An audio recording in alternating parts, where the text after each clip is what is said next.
Hello दोस्तों, स्वागत है आपका हमारे यूट्यूब चैनल स्टडी डायलॉग्स में। ये हमारी डेली करंट अफेयर की सीरीज़ है। यहाँ पर हम लोग चुनिंदा 8 एमसीक्यूज़ को डिस्कस करते हैं जो कि इन इम्पॉर्टेंट करंट अफेयर से ही बनाए जाते हैं। और जो भी इन एमसीक्यूज़ के जो भी स्टैटिक जीके रहता है, इंपॉर्टेंट पॉइंट्स रहते हैं, वो भी हम लोग साथ में डिस्कस करते हुए चलते हैं। ये जो हमारी सीरीज़ है ये हिंदी और इंग्लिश मीडियम दोनों ही बच्चों के लिए है, तो दोनों बच्चे इसका फ़ायदा उठा सकते हैं। और आज की वीडियो में हम लोग 11 और 12 जुलाई से जो भी इम्पॉर्टेंट करंट अफेयर से जो क्वेश्चंस बने हैं उनको इस वीडियो में हम लोग डिस्कस करते हैं। और आप इस सीरीज़ को ज़रूर फॉलो करें, क्योंकि इससे क्या है कि आपको पता पड़ जाता है कि जब हमारे एग्ज़ाम में क्वेश्चन पेपर आता है तो उस क्वेश्चन पेपर में करंट अफेयर से, न्यूज़ से किस टाइप के क्वेश्चन बनाए जाते हैं वो आपको पहले से ही रूबरू आप हो जाते हैं। तो इस सीरीज़ को ज़रूर फॉलो करें, ठीक है, और चैनल को सब्सक्राइब ज़रूर करें। तो स्टार्ट करते हैं हम लोग। पहला क्वेश्चन है हमारा कि PM Modi to be conferred with highest civilian honor order of Saint Andrew the Apostle first called by which country। यहाँ पर ये बोला गया है कि जो हमारे प्रधानमंत्री मोदी जी हैं उनको एक सर्वोच्च नागरिक सम्मान दिया गया है, जिसका कि नाम है Order of the Saint Andrew the Apostle the First Call. ये कौन से देश ने प्रधानमंत्री मोदी जी को इस अवार्ड से सम्मानित करा है, यहाँ पर बोला गया है। क्या वो फ्रांस देश है, क्या वो रूस है, क्या वो ऑस्ट्रेलिया है, या फिर वो जर्मनी है? तो इसका सही आंसर है रूस। रूस ने हमारे प्रधानमंत्री मोदी जी को, ठीक है, प्रधानमंत्री मोदी जी को रूस ने अपने एक सर्वोच्च नागरिक सम्मान, ठीक है, सर्वोच्च नागरिक सम्मान जिसका नाम है Order of the Saint Andrew the Apostle the First Call से सम्मानित किया गया है। अब ये कब मिला है हमारे प्रधानमंत्री मोदी जी को? ये मिला है 9 जुलाई 2024 को इस अवार्ड से सम्मानित करा गया है। अब ये जो अवार्ड था, ये अवार्ड 2019 में ही घोषित कर दिया गया था कि ये प्रधानमंत्री मोदी जी को देना है, लेकिन इसको दिया गया है 2024 में। कब दिया गया है? इसको दिया गया है 2024 में। अब देखिए, ये हमारे लिए इम्पॉर्टेंट इसीलिए भी हो जाता है क्योंकि जैसे जो अवार्ड दिए जाते हैं, किस किस पर्सनैलिटी को कौन से अवार्ड दिए गए हैं वो हमारे लिए ज़रूरी हो जाते हैं। और ये हमारे प्रधानमंत्री मोदी जी को मिला है, ठीक है, जो कि 18वीं लोकसभा के दोबारा से प्राइम मिनिस्टर चुन लिए गए हैं। चलिए, अगर इसकी बात करें कि ये जो हमारा अवार्ड है जो कि रशिया ने हमारे प्राइम मिनिस्टर जी को दिया है, ये जो है ये 1698 को ये अवार्ड स्टार्ट करा गया था, ठीक है। कितने साल पुरानी बात है, ये दिया गया था। और ये इसलिए भी दिया गया है प्रधानमंत्री मोदी जी को क्योंकि प्रधानमंत्री मोदी जी ने रशिया और इंडिया के बीच में, ठीक है, रशिया मतलब कि रूस और भारत के बीच में एक अच्छी खासी पार्टनरशिप और फ्रेंडली रिलेशन बनाने की वजह से ये अवार्ड प्रधानमंत्री मोदी जी को दिया गया है। अब ये जो अवार्ड है ये केवल उन्हीं लोगों को दिया जाता है जो कि सिविल और मिलिट्री सर्विसेज में अच्छा आउटस्टैंडिंग अपनी परफॉर्मेंस देते हैं। तो ये अवार्ड था, उसके पीछे कुछ हमारे इंपॉर्टेंट पॉइंट्स थे जो हमने देख लिए। अब चलते हैं अपने नेक्स्ट क्वेश्चन पर। तो हमारा नेक्स्ट क्वेश्चन है, अब देखिए नेक्स्ट क्वेश्चन में जाने से पहले मैं आपको ये बता देती हूँ, जो बच्चे हमारे चैनल पर नए हैं उनके लिए हम लोगों ने बहुत सारी सीरीज़ चला रखी हैं। जैसे कि पहली सीरीज़ है हमारी जीएस एमसीक्यूज़ की जो कि मैं आपको पढ़ा ही रही हूँ। फिर सेकंड है हमारी पॉलिटी एमसीक्यूज़ की, जहाँ पर कि हम लोग 10 क्वेश्चन को डिस्कस करते हैं। इसकी जो वीडियोज़ हैं हम लोगों ने पहले से बहुत सारी बना दी हैं, तो आप प्ले लिस्ट में जाके इनको देख सकते हैं। फिर है हमारी तीसरी सीरीज़ एनसीईआरटी की। यहाँ पर हम लोगों ने एनसीईआरटी को 2 पार्ट्स में डिवाइड कर रखा है। पहला पार्ट है हमारा एनसीईआरटी डिटेल्स एनालिसिस। यहाँ पर हम लोग क्या करते हैं कि जो एनसीईआरटी के चैप्टर्स हैं उनको डिटेल में विद नोट्स, ठीक है, आपको नोट्स भी प्रोवाइड करवाए जाते हैं, उनको अच्छे से पढ़ाते हैं, टू द पॉइंट पढ़ाते हैं। फिर इसी चैप्टर में से जो एमसीक्यूज़ बनते हैं, इंपॉर्टेंट एमसीक्यूज़ बनते हैं, उनको हम नेक्स्ट सीरीज़ में आपके लिए लेकर आते हैं। अभी जो सीरीज़ है हमारी ये एकदम फ्री है, क्योंकि अगर आप बहुत सारे इंस्टीट्यूशंस हैं, ऐसे चैनल्स हैं जहाँ पर कि आपको एनसीईआरटी पढ़ाने के लिए फ़ी चार्ज करी जाती है, लेकिन हमारे चैनल पर एकदम फ्री ऑफ कॉस्ट है। ये ट्रिक्स की है नेक्स्ट सीरीज़, जहाँ पर कि हम लोग 5 एमसीक्यूज़ को डिस्कस करते हैं एक अनोखे तरीके से, क्योंकि ट्रिक्स से याद करे हुए जो क्वेश्चंस हमारे होते हैं, सॉल्व करे हुए क्वेश्चन होते हैं, वो 100% सही होते हैं। फिर हमारी करंट अफेयर मंथली मैगजीन, यहाँ पर हम लोग जो हमारे जो पिछला महीना होता है उसके जो भी इम्पोर्टेंट करंट अफेयर होते हैं उनको 1 लाइनर में कंपाइल कर एक मैगज़ीन के रूप में आपके लाते हैं। जून की मैगज़ीन हमने निकाल दी है, जिसमें कि हम लोगों ने पूरे जून को 55 1 लाइनर में कंप्लीट करा है। फिर हमारे मेंस के टॉपिक्स की, ये उन बच्चों के लिए है जो बच्चे मेंस की तैयारी शुरू से करते हैं। जो भी रिलीवेंट टॉपिक होता है उनके लिए हम लोग रेगुलर अपने लिए आपके लिए वीडियो अपलोड करते रहते हैं। और एक हमारी सीरीज़ अभी हम लोगों ने चलाई है बिहार स्पेशल की। यहाँ पर हम लोग हमारा जो फोकस है वो केवल बिहार पर है। उसके लिए हम लोगों ने बिहार की जो स्पेसिफिक हिस्ट्री होती है, ठीक है, वो उसकी वीडियो आपके लिए निकाल दी है।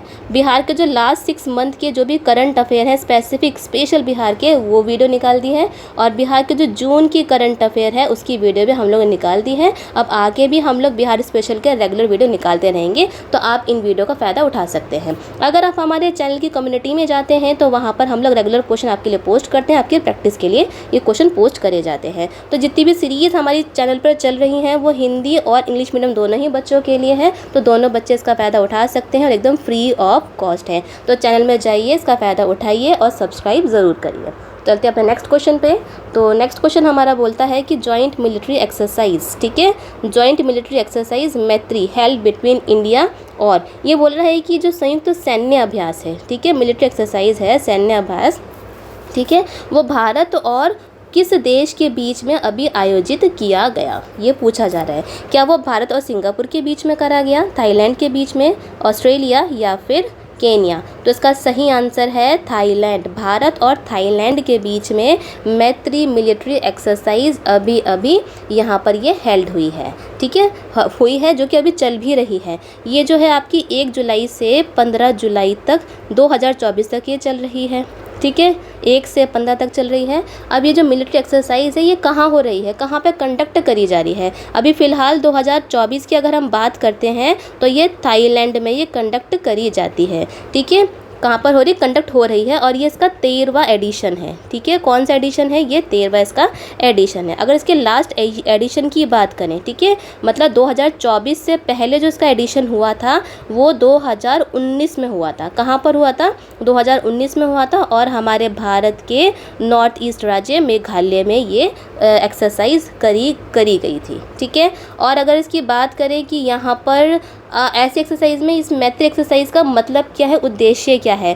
पहली बात तो ये है कि यहाँ पर मिलिट्री कॉर्पोरेशन को बढ़ाना, ठीक है, और क्या बढ़ाना? मिलिट्री कॉर्पोरेशन का बढ़ाना दोनों ही देशों के बीच में। और एक इम्पॉर्टेंट यहाँ पर इनका एम ये भी होता है कि यहाँ पर जो टेक्नोलॉजीज़ हैं, ठीक है, जो टेक्नोलॉजीज़ हैं, जो टैक्टिक्स हैं, जो टेक्निक्स हैं, प्रोसीजर्स हैं, अगर इस देश को इंडिया जो है वो थाईलैंड को सिखा देगा और जो थाईलैंड है वो इंडिया को सिखा देगा। तो यहाँ पर इस एक्सरसाइज का ये उद्देश्य रहता है, ठीक है। इंपॉर्टेंट था, सारे बैकग्राउंड हम लोगों ने आपको बता दिया है। अब हम चलते हैं अपने नेक्स्ट क्वेश्चन पर। नेक्स्ट क्वेश्चन है हमारा कि recently a new species discover from western Ghat has been name हर्बोसेस्टम Swaminathan after MS Swaminathan, it is related to. अब देखो यहाँ पर ये बोला गया है कि जो हमारा देश का पश्चिमी घाट है, ठीक है, ये हमारे देश का पश्चिमी घाट है, वेस्टर्न घाट है, यहाँ पर एक नई प्रजाति खोजी गई है, ठीक है, जिसका नाम है हेब्रोसेस्टम स्वामीनाथन, ठीक है, हेब्रोसेस्टम स्वामीनाथन, जो कि हमारे MS स्वामीनाथन जी के नाम पर रखा गया है। अब यहाँ पर यह बोला गया है ये जो प्रजाति है हेब्रोसेस्टम स्वामीनाथन, इसका संबंध क्या है? क्या वो एक मछली है? क्या वो एक जंपिंग स्क्वैरल है, मतलब उछलने वाली एक गिलहरी है, या फिर एक जंपिंग स्पाइडर है, मतलब कोई एक मकड़ी है, या फिर एक खरगोश है, ठीक है। तो इसका सही आंसर है कि ये है हमारी एक जंपिंग स्पाइडर, ठीक है, उछलने वाली एक मकड़ी मकड़ी के नाम को MS स्वामीनाथन जी के नाम पर ये रखा गया है,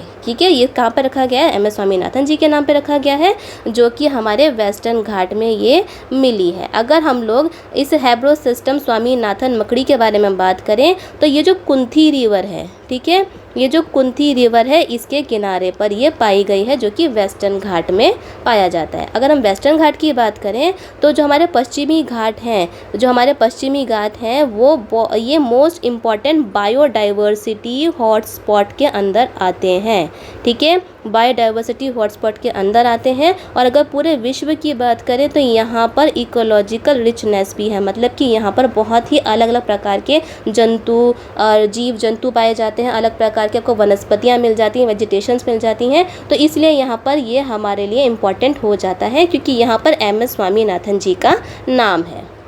चलिए नेक्स्ट क्वेश्चन पे चलते हैं।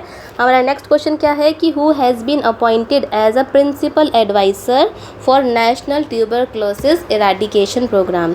यहाँ ये बोला गया है कि अभी हाल ही में खबरों में ये रहा है कि राष्ट्रीय क्षय रोग उन्मूलन कार्यक्रम, ठीक है, राष्ट्रीय क्षय रोग उन्मूलन कार्यक्रम के लिए प्रधान सलाहकार किसे नियुक्त करा गया है। ठीक है, इंपॉर्टेंट क्वेश्चन है क्योंकि अगर आप वनडे में जा रहे हैं, वनडे एग्जाम में जा रहे हैं, ठीक है, या फिर आप प्रीलिम की तैयारी कर रहे हैं तो उन सभी एग्जाम के लिए हमारे लिए इंपॉर्टेंट क्वेश्चन ये हो जाता है। ठीक है, तो कौन है ये, कौन सी सलाहकार है? क्या वो डॉक्टर सौम्या सचदेवा है? क्या वो डॉक्टर MS स्वामीनाथन जी हैं? क्या वो सौम्य स्वामीनाथन जी हैं? या फिर वो रचना सचदेवा जी हैं? तो इसका सही आंसर है हमारा डॉक्टर स्वामीनाथन जी को डॉक्टर सौम्य स्वामीनाथन को प्रिंसिपल एडवाइज़र नियुक्त करा गया है। अगर इनके बारे में बात करें तो ये वर्ल्ड हेल्थ विश्व स्वास्थ्य संगठन की एक चीफ साइंटिस्ट भी ये रह चुकी हैं। ठीक है, कितनी बड़ी हस्ती हैं। ठीक है, और साथ में ये जो ICMR है, ठीक है, ICMR की भी डायरेक्टर ये रह चुकी हैं। अगर टीबी के बारे में बात करें, जो टीबी है, ठीक है, टीबी जो होती है, जो कि आपको पता है हमारे देश में बहुत ज़्यादा टीबी के केसेस मिलते हैं। टीबी जो है आपको बैक्टीरिया से होती है। ठीक है, किससे फैलती है? बैक्टीरिया से फैलती है। तो अगर किसी इंसान को इंसान को टीबी है तो ये छींकेगा, खांसेगा तो दूसरे इंसान को आसानी से ये टीबी लग सकती है। ठीक है, टीबी आसानी से लग सकती है। टीबी इस तरीके का एक रोग होता है। तो अगर हम टीबी रिपोर्ट की बात करें, ठीक है, अगर हम इंडिया टीबी रिपोर्ट की बात करें, कौन सी TB report? India TB report की बात करें तो ये रिपोर्ट ये बोलती है कि पूरे वर्ल्ड में, पूरे विश्व की अगर हम बात करते हैं, तो उसमें से जो 25% केसेस हैं टीबी के वो भारत में ही पाए जाते हैं। ठीक है, और अगर 2024 में बात करें तो 2.5 मिलियन से ज़्यादा जो नए केसेस हमारे देश में ये देखे गए हैं। इम्पॉर्टेंट हो गया। और एक बात और है कि वर्ल्ड ट्यूबरक्लोसिस डे ये कब मनाया जाता है? ये मनाया जाता है 24 मार्च को। अब इसको कब स्टार्ट करा था मनाना? सबसे पहले कौन से सन में स्टार्ट करा था? तो 1882 में, मतलब कि 1882 में इस डे को मनाना हम लोगों ने स्टार्ट करा था। तो क्यों करा था? क्योंकि इसी दिन जो टीबी का जो बैक्टीरिया है उसका नाम है माइकोबैक्टीरियम ट्यूबरक्लोसिस। ठीक है, माइकोबैक्टीरियम ट्यूबरक्लोसिस, इसकी खोज हुई थी। ठीक है, जिसको कि किसने खोजा था? इसको खोजा था रॉबर्ट कोच। ठीक है, तो किसने डिस्कवर करा था? रॉबर्ट कोच ने। चलिए नेक्स्ट क्वेश्चन पे चलते हैं। नेक्स्ट क्वेश्चन है हमारा कि which of the following is called light house of the Mediterranean. ठीक है, यहाँ पर ये बोला क्या है कि निम्नलिखित में से किसे भूमध्य सागर का प्रकाश स्तंभ कहा जाता है? क्या वो माउंट स्ट्रम्बोली है? ठीक है, क्या वो कैलाश पर्वत है? क्या वो उरल माउंटेन है, मतलब कि यूराल माउंटेन है? या फिर वो आपका माउंट इरेबस है? तो इसका सही आंसर है हमारा माउंट स्ट्रम्बोली। ठीक है, क्या है हमारा? माउंट स्ट्रम्बोली। अगर इसके खबर की बात करें तो फ़िलहाल अभी रिसेंट में जो माउंट एटना है, ठीक है, माउंट एटना जो और माउंट स्ट्रम्बोली, ये दोनों के दोनों इनके इरप्शन की खबरें आ रही हैं। ठीक है, जो कि कहाँ मिलते हैं? ये आपको इटली में मिलते हैं। कहाँ मिलते हैं? इटली में मिलते हैं। अगर इनकी बात करें तो पूरे जो वर्ल्ड है, जो हमारा विश्व है, उसके वर्ल्ड के मोस्ट एक्टिव वोल्केनो में भी ये लोग आते हैं। ठीक है, ये वोल्केनो हमारे आते हैं। अगर आगे भी और कुछ बात करें कि ये जो हमारे वोल्केनोज़ हैं ये सारे, ये आपको एक तरीके के एक्टिव स्ट्रेटो वोल्केनो हैं ये। ठीक है, कौन से हैं? Strato volcano. अब जो स्ट्रेटो वोल्केनो हैं, स्ट्रेटो वोल्केनो क्या होते हैं? ये इस तरीके की ज्वालामुखी होते हैं। ठीक है, ये वो ज्वालामुखी होते हैं जिनमें से कि आपको लावा, धूल, ऐश, रॉक के फ्रैगमेंट्स, ये सभी मतलब कि पत्थर की चट्टानों के छोटे टुकड़े यहाँ पे देखने को मिल जाते हैं। स्ट्रेटो वोल्केनो है। अब इसी के साथ में हम लोग ये बात कर ही रहे हैं, वोल्केनो की, ज्वालामुखी की बात कर रहे हैं, तो अगर आपसे क्वेश्चन ये पूछ लिया जाए कि पूरे विश्व में सबसे ज़्यादा जो ज्वालामुखी होते हैं, सबसे ज़्यादा ज्वालामुखी वोल्केनोज़ होते हैं, वो कहाँ पर फटते हैं? तो वो उस जगह को हम बोलते हैं रिंग ऑफ फायर। ठीक है। रिंग ऑफ फायर बोलते हैं जो कि आपकी प्रशांत महासागर में पड़ती है। प्रशांत महासागर मतलब कि पैसिफिक ओशियन में ये जो रिंग है जहाँ पे कि ज़्यादातर जो ज्वालामुखी हैं या फटते हैं उनको हम रिंग ऑफ फायर बोल देते हैं। ठीक है, तो इम्पॉर्टेंट है। तो प्रशांत महासागर मैं आशा करती हूँ आप सभी को पता होगा कि कहाँ पर है। ठीक है, और अगर आपको नहीं पता है, आपको इसके बारे में जानना है, तो आप हमारी NCERT की जो सीरीज़ हम लोगों ने चला रखी है उनको ज़रूर फॉलो कर सकते हैं। ठीक है, इसमें हम लोगों ने आपको पूरा बेसिक पढ़ा है, फंडामेंटल पढ़ा है, एक एक चीज़ बताई, क्योंकि अभी हम लोग अपनी ज्योग्राफी मतलब भूगोल की ही सीरीज़ चला रखे हैं, तो आप उनको ज़रूर फॉलो कर सकते हैं। चलिए नेक्स्ट क्वेश्चन पे चलते हैं। नेक्स्ट क्वेश्चन है हमारा lake Victoria. Lake Victoria in which of the following country.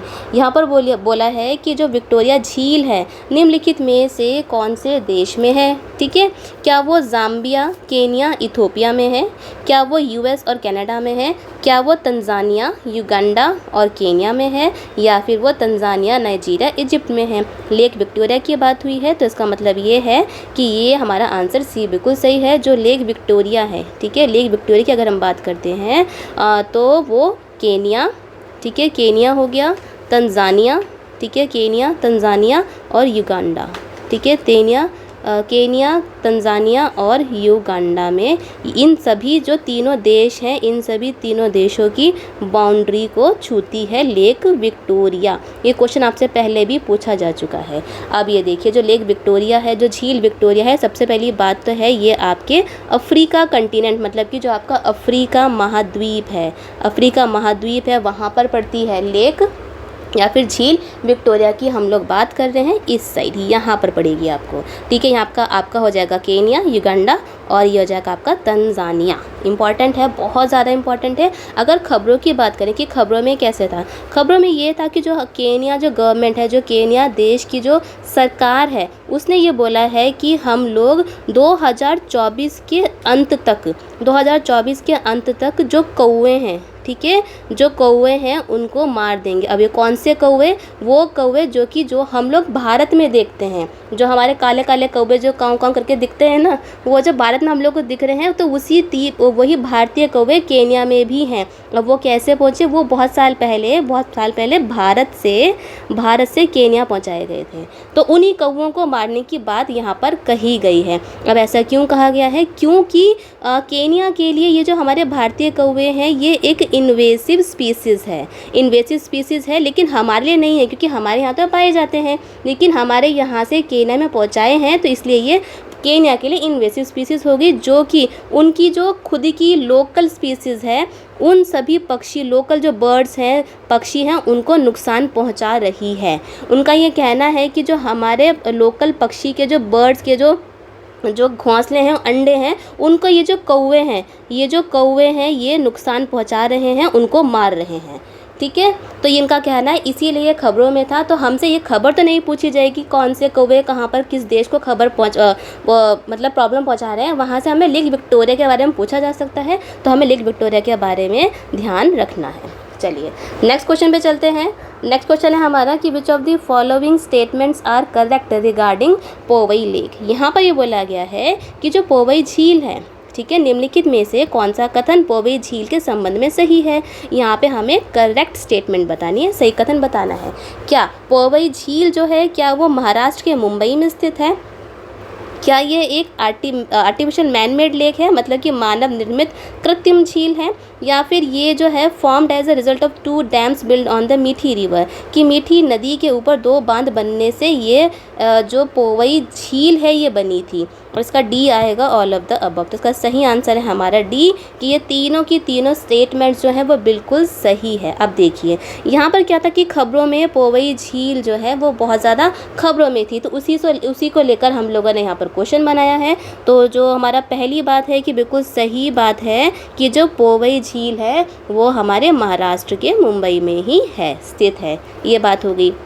दूसरा ये है कि 1891 में मीठी रिवर के ऊपर 2 बांध बनाए जाने की वजह से, ठीक है, यहाँ पे लिखा हुआ है 2 बांध बनाने की वजह से ही ये लेक बनी थी पोवई झील। अब ये जो पोवई झील थी, इसका जो पहला जो पर्पस था, पहले जो इसका उद्देश्य क्या था कि ये जो झील है ये पानी की सप्लाई करेगी, ड्रिंकिंग वाटर, पीने योग्य पानी की सप्लाई करेगी।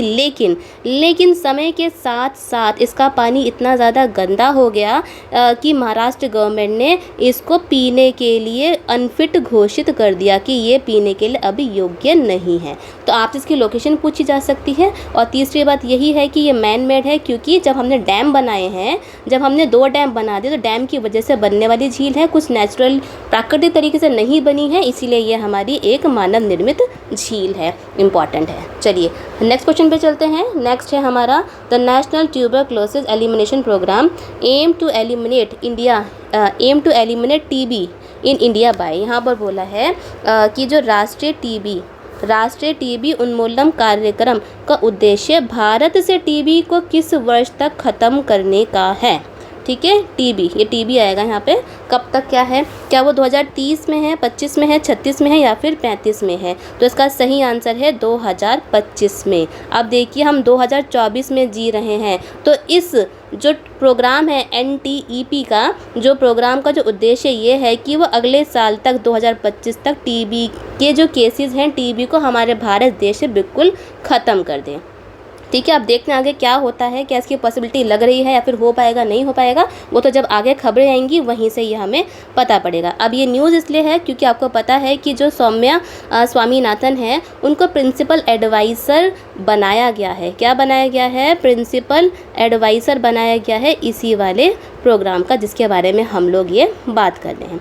ठीक है, अगर ये बात करें कि जो NTEP है, ठीक है, जो NTEP है इसका जो पहले नाम था, इसका पहला नाम था आपका रिवाइज नेशनल ट्यूबरक्लोसिस, ठीक है, लिख देते हैं हम लोग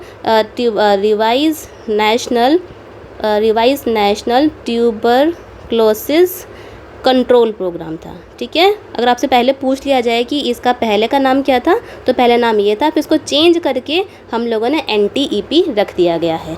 अगर हम वर्ड, ये तो हमारे इंडिया का जो टारगेट है टीबी को ख़त्म करने का, वो 2025 का है, लेकिन अगर हम वर्ल्ड हेल्थ ऑर्गेनाइजेशन मतलब कि विश्व स्वास्थ्य संगठन की बात करें तो उन्होंने बोला है कि हम लोग टीबी को पूरे विश्व से 2030 में ख़त्म कर देंगे।